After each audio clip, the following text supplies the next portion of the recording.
खत्म नहीं हो रही, जिससे पता चलता है तुमको खुजली की बीमारी है।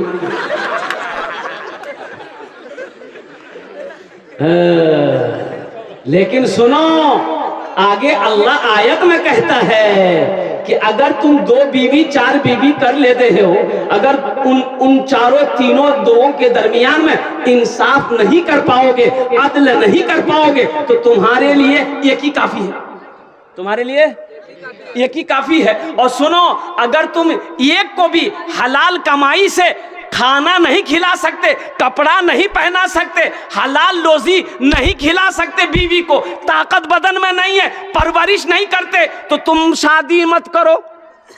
एक तस्बीह ले लो, पहाड़ पर चढ़ जाओ, अल्लाह अल्लाह करते करते मर जाओ।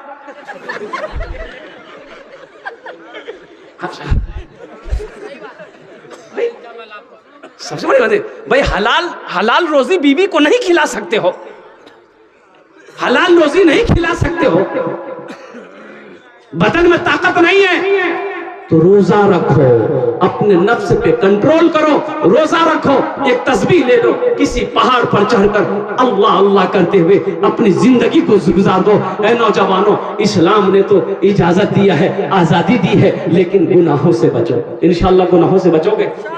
कितने लोग तैयार हैं? इंशाअल्लाह बदनिगाही से बचेंगे, अपने निगाहों को बुरी बातों से, बुरी जगहों से अपने निगाहों की हिफाजत करेंगे। एक बात याद रखना नौजवानों, एक बात याद रखना, एक बात याद रखना, पाक दामन रहो। इंशाअल्लाह इंशाअल्लाह जब तुम शादी करोगे तो पाक दामन बीवी मिलेगी। बात समझ रहे हैं? बात समझ में आ रही है? अपने दामन को पाक रखो, बीवी भी पाक मिलेगी। अगर अपने दामन को नापाक रखोगे ना, यहां भी हाय वहां भी होए, वहां भी आई लव यू, वहां भी थैंक यू, ये करते रहोगे ना, तो जो बीवी मिलेगी ना वो भी उसी कैटेगरी की मिलेगी। अल्लाह ने कुरान में कहा कि पाक मर्दों के लिए पाक बीवी है, पाक मर्दों के लिए पाक बीवी अल्लाह ने इंतजाम कर रखा है। इसलिए नौजवानों, अपने दामन को पाक और साफ रखो, अपनी निगाहों को हमेशा पाक रखो, और कुर्बान जाओ, किसी की बहू बेटी पे गलत नजरें ना रखो। अल्हम्दुलिल्लाह। अब मैं क्या बताऊं, एक मजदूर आदमी है, बड़ा परेशान है, बूढ़ा हो गया, छोटा छोटा बच्चा है, एक जवान बेटी है। मजदूर मंडी पे जाता था ना मजदूरी करने के लिए, कोई आदमी उसको मजदूरी पे नहीं लगता था, बोले वो बूढ़ा आदमी है, काम धंधा करना पाता है, ये नहीं, इसको ले क्या करेंगे। जवान सबको लेके जाता था, बूढ़ा को छोड़ देता था। बूढ़ा परेशान हो गया, लौट के घर आ जाता था, बीवी पूछती क्या हुआ, कुछ पैसा लाए, तो बूढ़ा कहता क्या करें, हम मंडी में जाते हैं, कोई आदमी बूढ़ा देखकर हमको मजदूरी पे नहीं रखता। 3 दिन हो गए, 3 दिन हो गए। अब भाई अब जिससे पहचान लेना था पहचान लेकर खा पी लिया, अब तो फाके की नौबत आ गई, चूल्हा का जलना बंद हो गया, परेशान हो गया। कुर्बान जाओ, 3 दिन जब हो गए और गुजर गए, तो बहन ने देखी कि मेरा छोटा छोटा भाई है, ये बिलक बिलक कर भूख से रो रहा है, लेकिन खाने को दाना घर में नहीं। बाप है कि मजदूरी करने जा रहा है, लेकिन कोई मजदूरी रखने के तैयार नहीं।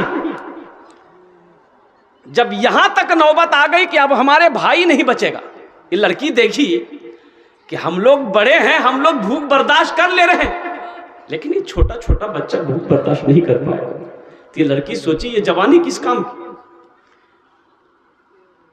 वैसे ही भूख से मरना है तो कम से कम इन बच्चों को मरने तो ना दो, मेरा बाप बूढ़ा है, कमा नहीं पाता। ये लड़की अपने दिमाग में क्या बात सेटिंग की, सुबह उठी, गुसल की, बालों में तेल लगाई, बन सवर कर तैयार हुई, अपनी माँ से कहती है अम्मी जान हम फला सहेली के पास जा रहे हैं, शाम को आएंगे। माँ ने इजाजत दे दिया, बेटी जा। ये लड़की चली गई, बाजार के चौराहे पे जाके खड़ी हो गई, बाजार के चौराहे पे खड़ी हो गई कि कोई भी आशिक की नजर मेरे चेहरे पे पड़ेगी, कोई भी दीवाना होगा जो मेरी कलाई को पकड़ेगा, उससे हम सौदा करेंगे, वो हमें पैसा देगा, हम अपना जिस्म बेच देंगे, कम से कम ये मेरा भाई बच जाएगा, इनका पेट भर जाएगा। ये लड़की सुबह से लेकर शाम तक बाजार के चौराहे पे खड़ी रही, लेकिन किसी नौजवान ने इसके चेहरे की तरफ झांक कर नहीं देखा। सुभान अल्लाह बोला, झांक कर नहीं देखा। ये लड़की मायूस होकर घर आई, मां परेशान थी, बेटी तू कहां चली गई थी, क्यों इतनी देर लगा दी। बाप भी कहने लगा, मेरे कलेजे का टुकड़ा बेटी, तू कहाँ चली गई थी? तू जवान है मेरी बेटी। घर से जब बाहर निकला कर तो पर्दे के साथ निकला कर। बेटी की आंखों में आंसू आ गए। तो बेटी को रोते हुए बाप ने देखा, माँ ने देखा तो कलाई पकड़ ली कि बेटा क्या बात है, कोई बात है क्या, किसी ने कुछ कहा? बेटी रोते हुए कहती है कि माँ, अपने भाइयों के बिलखते हुए रोते हुए मुझे देखा नहीं गया, इनकी भूख मुझे देखी नहीं गई। मैं चौराहे पे चली गई थी कि मैं अपना जिस्म बेचकर अपने भाइयों का पेट भरूंगा, अपने बूढ़े बाप के पेट भरूंगा। लेकिन तो बाप का फिर क्या हुआ? माँ ने कहा फिर क्या हुआ, ये कदम तुमने उठाया कैसे? तो बेटी कहती है कि अब्बा हुजूर, लेकिन हैरत का मकाम यह है कि सुबह से लेकर शाम तक मैं वो चौराहे पे खड़ी रही, लोग आ रहे थे जा रहे थे, लेकिन किसी ने मुझे निगाह उठाकर नहीं देखा। तो बाप रोते हुए कहता है कि बेटी, अरे तुम्हें कोई निगाह उठा के कैसे देख सकता है? तुम्हारे बाप ने जवानी से लेकर अब तक किसी के मां बहन की गलत नजर से नहीं देखा है। हमने जब किसी के मां बहन को गलत नजरों से नहीं देखा है, बहू बेटियों को नहीं देखा, तो मेरी बेटी को कोई गलत नजर से कैसे देख सकता है? इसलिए नौजवानों, अपने निगाहों को पाक रखो। तो मैं ये कह रहा था कि बच्चे का नाम अच्छा रखो। ये अल्लाह के नबी की हदीस है। अल्लाह के नबी ने इरशाद फरमाया, अपने बच्चों का अच्छा नाम रखो, नाम का जात पर असर होता है। अब बड़ी तेजी के साथ आइए, वही बच्चा को पढ़ाना है। अब वो बच्चा 4-5 साल का हो गया तो कहाँ लेके जाइएगा? अरे बोलो ना भाई, अरे 4-5 साल का भाई कहाँ लाजवा? मदरसा कि उम्मे कुछ लोग चाहते हैं नहीं नहीं नहीं नहीं मदरसा में नहीं पढ़ेंगे, मदरसा स्कूल पढ़ती है, इंजीनियर बनेंगे, डॉक्टर बनाइए तो अच्छी बात, अल्हम्दुलिल्लाह। इंजीनियर बनाइए, डॉक्टर बनाइए, प्रोफेसर बनाइए, वकील बनाइए, मास्टर बनाइए, अल्हम्दुलिल्लाह। हमारी कौम को सबकी जरूरत है, हमारी कौम को सबकी जरूरत है। लेकिन मेरे नौजवानों, मेरे भाइयों, मैं चाहता हूं कि मेरा बच्चा बंगला भी पढ़े, हिंदी भी पढ़े, संस्कृत भी पढ़े, मराठा भी पढ़े, पंजाबी भी पढ़े, उड़िया भी पढ़े, दुनिया का हर भाषा मेरा बच्चा पढ़े। लेकिन मैं चाहता हूं कि मेरा बच्चा सबसे पहले जो पढ़ेगा वो अल्लाह का कुरान पढ़ेगा। और अपने बच्चों को कुरान पढ़ा दो, कम से कम मर जाएंगे ना तो यही बच्चा कुरान पढ़कर दुआ कर देगा, शायद अल्लाह आपके गुनाहों को माफ कर दे। पढ़ाएंगे अपने बच्चों को कुरान? भाई कितने लोग तैयार हैं?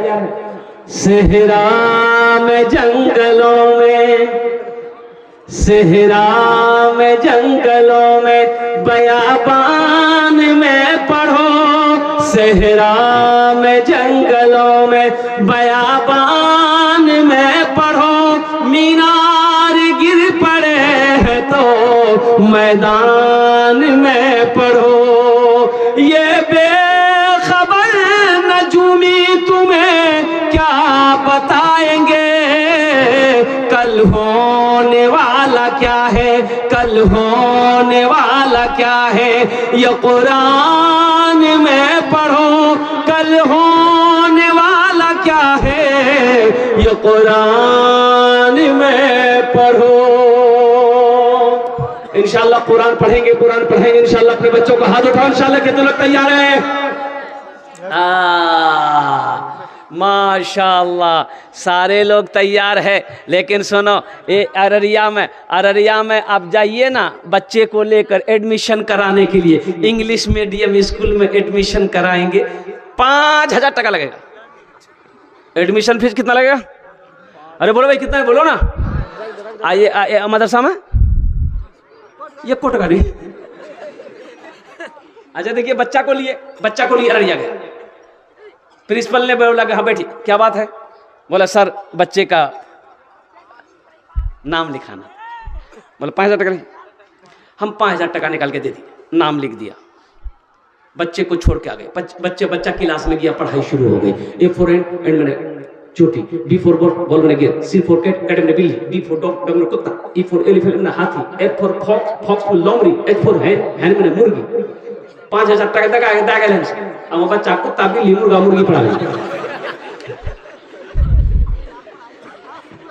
है सोचो हम मना नहीं करते अपने बच्चों को शौक से अंग्रेजी पढ़ाओ, हिंदी पढ़ाओ, संस्कृत पढ़ाओ, लेकिन सुनो मुसलमानों सुनो, सबसे पहले अपने बच्चे को अल्लाह का कुरान पढ़ाओ। इंशाअल्लाह अल्लाह के रसूल ने इरशाद फरमाया, जिसने अपने बच्चे को कुरान पढ़ा दिया अल्लाह उसके बाप के सर पे ताज सजाएगा। अल्लाह उसके बाप के सर पे क्या सजाएगा? हाँ, जिसने अपने बच्चे को कुरान पढ़ा दिया, जिसका बेटा कुरान पढ़ लिया, कुर्बान जाओ। अच्छा दुनिया में कोई ऐसी किताब है दिखा दिए जिसको जो आदमी छू ले सवाब मिल जाए, देखे गुनाह माफ हो जाए? नहीं मिलेगी। लेकिन वाहिद किताब अल्लाह का कुरान है। कुर्बान जाओ, अल्लाह के रसूल इरशाद फरमाते हैं, जो मुसलमान कुरान को छुएगा अल्लाह छूने का सवाब दे देगा, जो मुसलमान कुरान को देखेगा अल्लाह उसके गुनाहों को माफ फरमा देगा। कुरान को देखेगा, मुसलमान देख ले कुरान को, अल्लाह उसके गुनाह माफ कर देता है। तो जो पढ़ेगा उसका मकाम कितना आला होगा, जो पढ़ेगा उसका मकाम कितना बुलंद होगा, कितना आला होगा। आज तो आलम ये है, अल्लाह अकबर कबीरा, हम कुरान से दूर होते चले गए। आपको पता भी है आसाम के अंदर में 800 मदरसे को वहां की बीजेपी सरकार ने, गवर्नमेंट ने ताला लगा दिया। और मालूम आपको नहीं है हिंदुस्तान में क्या क्या हो रहा है? कुछ खबर है, पता है? पता नहीं है। मस्जिदों को आबाद करो, नहीं तो ये मस्जिदें छीन ली जाएगी। मदरसों को आबाद कीजिए, नहीं तो मदरसे हाथों से निकल जाएंगे। आसाम जिंदा मिसाल है। आसाम के अंदर में बड़ा बड़ा मदरसे के अंदर में ताला लगा दिया। 800 मदरसों को ताला लगाया, 800।